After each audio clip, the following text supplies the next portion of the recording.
channel where I go over custom homebrew content for Dungeons & Dragons 5th edition that is designed to be shared with you so that I can get your feedback as well as share some of my ideas with the world. Today we're going to be going over a new sorceress origin that I refer to as the Sorcerer of the Hells. Now, in my flavor text here, I think I sum it up pretty nicely, but basically this is a devilish bloodline that gives you powers that you have to, as a player, determine whether you're going to embrace or treat as a curse. Just like with any other sorcerer subclass, we're going to get a feature at 1st level, 6th level, 14th level, and 18th level. Looking at our first feature, Fiendish Eyes, it's very simple. You acquire resistance to fire damage.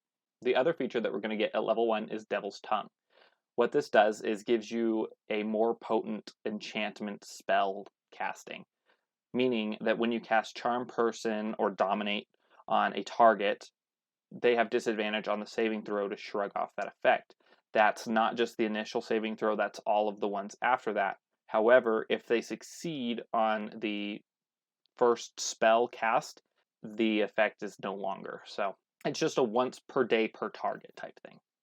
In addition, with Devil's Tongue, you're also going to get the Vicious Mockery cantrip, just because I think that there's a lot of flavor there and it's a lot of fun.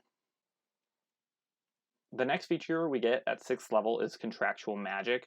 What this does is when a creature is freed from a continuous spell effect, you can use some of your sorcery points to punish them, essentially, for breaking this contract.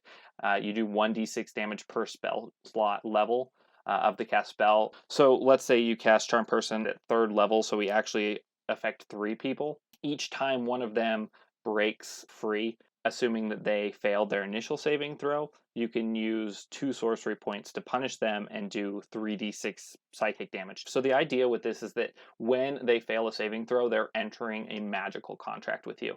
And as soon as they break from that, they now owe you or are obligated to take psychic damage as their punishment. If I was going to make any tweaks to this, I think I would actually up the damage, maybe d8 or d10 even, but I need some playtesters to help me determine whether or not that would be beneficial. At 14th level, we're going to get Magic Resilience. This is another very simple feature. You gain advantage on all saving throws made to prevent damage and other magical effects from magic. While this might seem like it's wild, gnomes get this at level 1. At least they get advantage on Wisdom, Intelligence, and Charisma saving throws against magic, so I don't think it's too powerful. Let's talk about this last feature, the Ranks of Hell.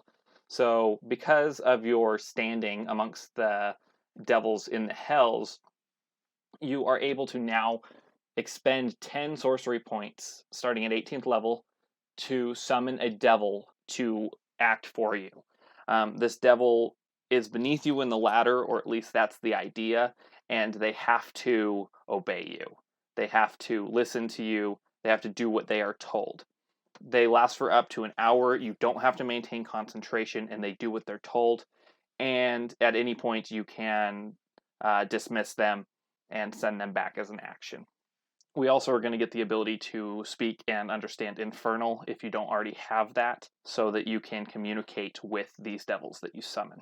Now, the power of the devil is the same as one that is summoned by the Infernal Calling spell, as if the spell were cast at 5th level. So if we look in Xanathar's Guide to Everything, we can find the actual strength of this creature.